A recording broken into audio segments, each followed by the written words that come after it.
Shalom, selamat pagi Bapak Ibu Saudara-saudara. Kiranya berkat dan kasih karunia Allah selalu menuntun kita dan terus melimpah di dalam kehidupan kita. Hari ini biarlah kasih-Nya sekali lagi menuntun, bahkan memelihara kita di dalam keseharian kita.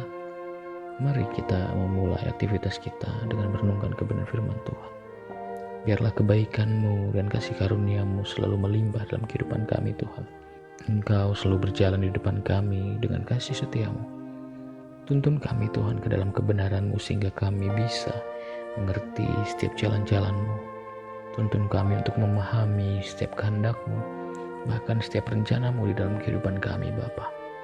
Berikan kami hikmat, berikan kami hati yang penuh dengan kerendahan hati, telinga yang tulus untuk mendengarkan kebenaran firman Tuhan, dan kaki kami, tangan kami yang mau dengan segenap hati melakukan setiap kebenaran firman Tuhan yang kami dengar. Terpujilah nama-Mu Roh Kudus, kami bersyukur. Biarlah hari ini penuh dengan kemuliaan Tuhan di dalam kehidupan kami. Kami bersyukur di dalam nama-Mu ya Bapa. Haleluya. Amin. Bapak Ibu Saudara-saudara, pagi hari ini kebenaran firman Tuhan terambil dalam kitab Matius pasal yang ke-8 ayat 23 sampai dengan yang ke-27. Judul perikop angin ribut diredakan. Lalu Yesus naik ke dalam perahu dan murid-muridnya pun mengikutinya.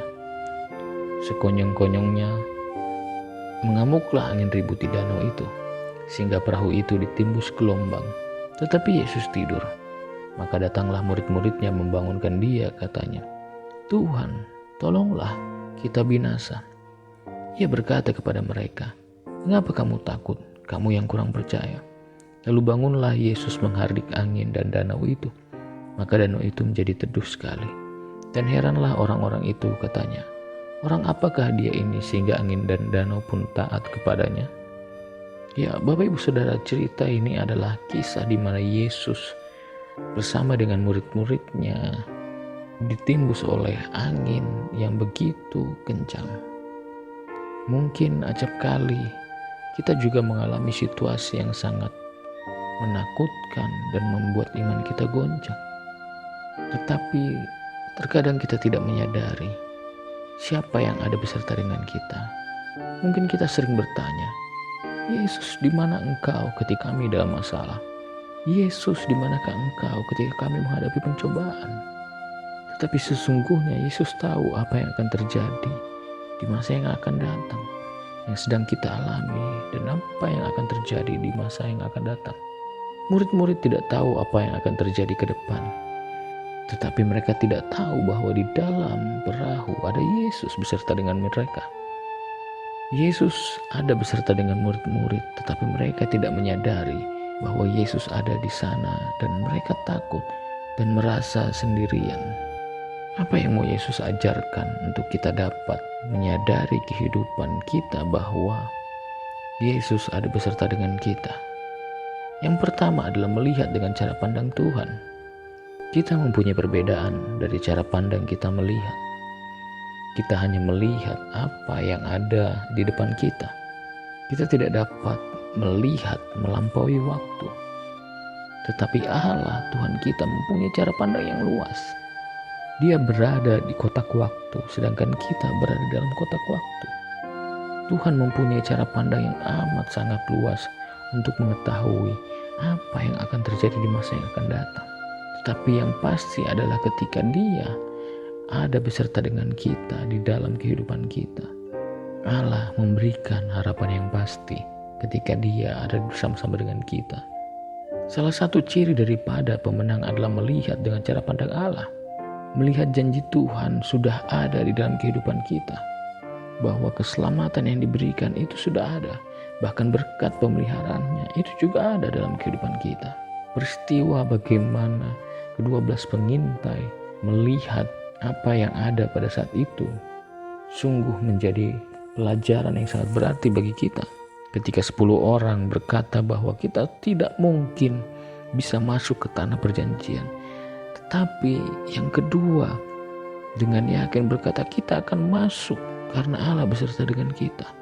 Bapak Ibu Saudara-saudara, Allah pasti memberikan pertolongan bagi setiap kita. Ketika Dia berjanji menyertai kita, maka tidak ada yang perlu kita takutkan.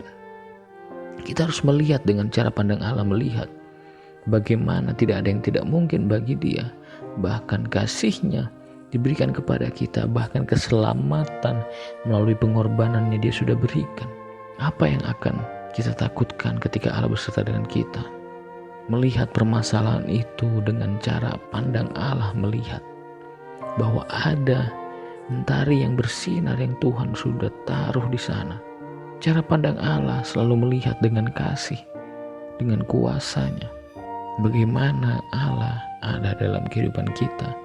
Cara pandangnya sangat pasti untuk menolong kita. Keterbatasan kita dalam melihat situasi, dalam melihat masa depan itu tidak dapat dibandingkan dengan Allah yang tahu apa yang akan terjadi ke depan. Oleh sebab itu mari gunakan kacamata Allah dengan cara meminta kepadanya untuk dituntun dan diarahkan selalu. Kemudian yang kedua dari peristiwa ini kita melihat apa yang kita pelajari. Yang kedua adalah coba membuat tabungan apa yang sudah Tuhan lakukan. Murid-murid mungkin tidak pernah menyadari bahwa Yesus sudah banyak kali melakukan tanda-tanda dan mujizat pada saat Dia melayani.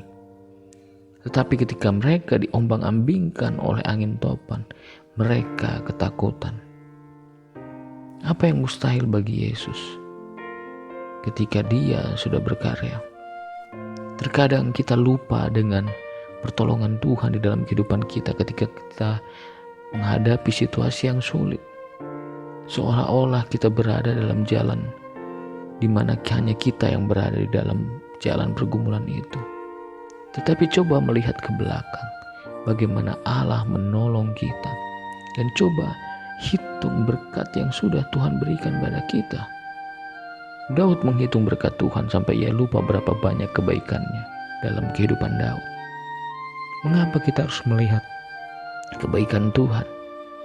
Karena dengan melihat kebaikan Tuhan itu menjadikan iman kita kuat dan pengharapan kita tetap ada di dalam Tuhan. Tanpa kita melihat kasih-Nya, maka kita tidak akan punya pengharapan ke depan jika kita tidak mengingat kebaikan Tuhan.